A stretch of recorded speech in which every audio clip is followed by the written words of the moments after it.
नमस्कार, मैं अश्विनी गौतम क्वेश्चन पर आपका स्वागत करता हूं। और आज मैं आपके लिए लेकर आया हूं एक बहुत ही इंपोर्टेंट वीडियो। आज हम बात करने जा रहे हैं कि पुराने संसद भवन और नए संसद भवन में क्या अंतर है। अगर आपने अभी तक चैनल सब्सक्राइब नहीं किया तो कर लीजिए, ताकि आपको लेटेस्ट इन्फॉर्मेशन मिलती रहे।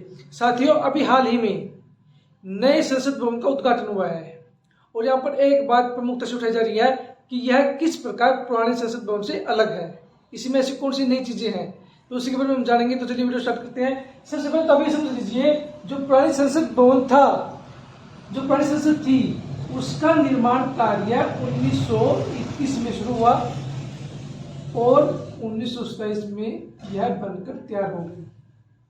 1927 में लॉर्ड इरविन ने इसका उद्घाटन किया, पुरानी संसद भवन का।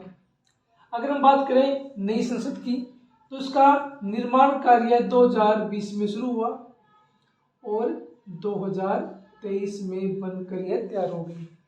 इसका उद्घाटन जो किया गया दोस्तों, मोदी जी ने किया है।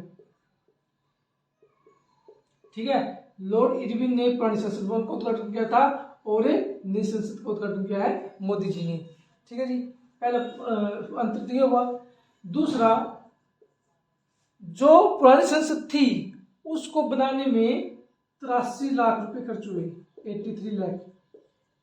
वहीं पर अगर हम बात करें नई संसद भवन की, तो इसको बनाने में 1200 करोड़ रुपए खर्च हुए हैं, जो कि एक अच्छी खासी अमाउंट है।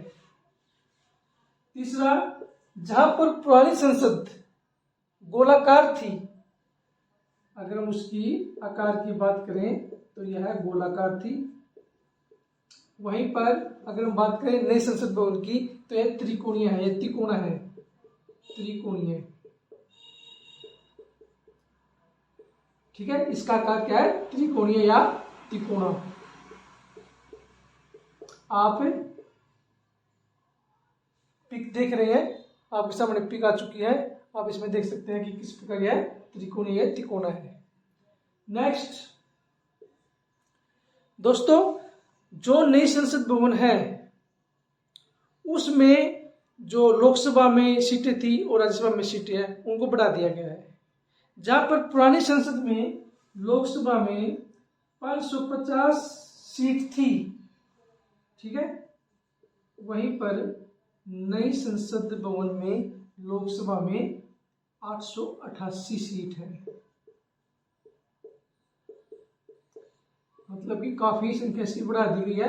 उसका एक कारण ये भी है कि आने वाले समय में लोकसभा में सीटें बढ़ सकती हैं, ये इसकी तरफ एक इशारा है। पुराने संसद भवन में 550 सीट तक, 550 सीट थी, 550 एमपी बैठ सकते थे। वहीं पर नई लोकसभा में जो ये सीटें हैं वो 888 कर दी गई हैं, ताकि अगर भविष्य में आगे बढ़े सीटें तो आराम से एडजस्ट हो जाए। ठीक है जी।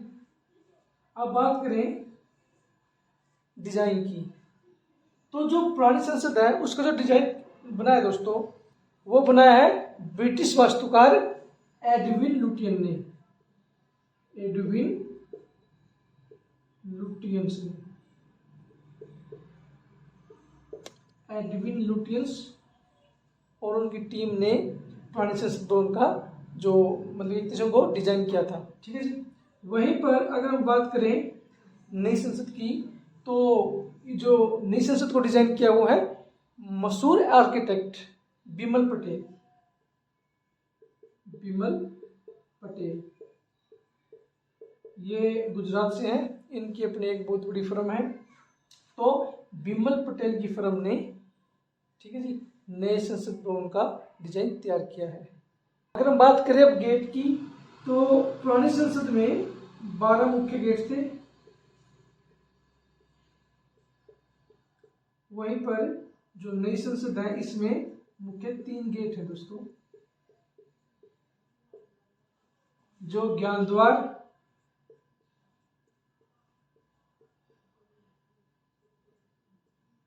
शक्ति द्वार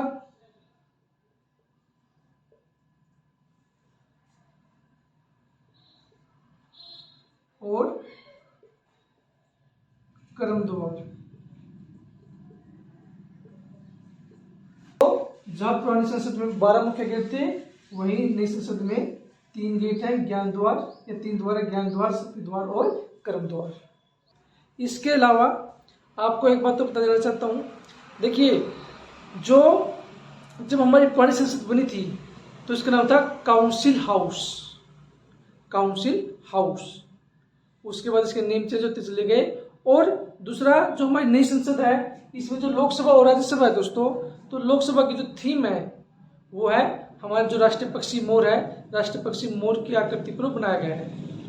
वहीं पर अगर हम राज्यसभा की बात करें तो राज्यसभा हमारा राष्ट्रीय जो फूल है वो है कमल। तो कमल की फूल की जो थीम है उस पर संसद की हमारी जो राज्यसभा है वो तैयार की गई है। लोकसभा किसकी तर्ज पर तैयार की गई है? राष्ट्रीय पक्षी मोर की। और राज्यसभा किसकी तर्ज पर तैयार की गई है? राष्ट्रीय फूल कमल। ठीक है दोस्तों, ये थे कुछ महत्वपूर्ण अंतर नई संसद और पुरानी संसद के बीच में। मुझे उम्मीद है आपको ये वीडियो पसंद आया होगा। अगर फिर भी आपकी क्वेरी है तो आप कमेंट बॉक्स में जाकर पूछ सकते हैं। आज सिर्फ इतना ही। Thank you, have a nice day.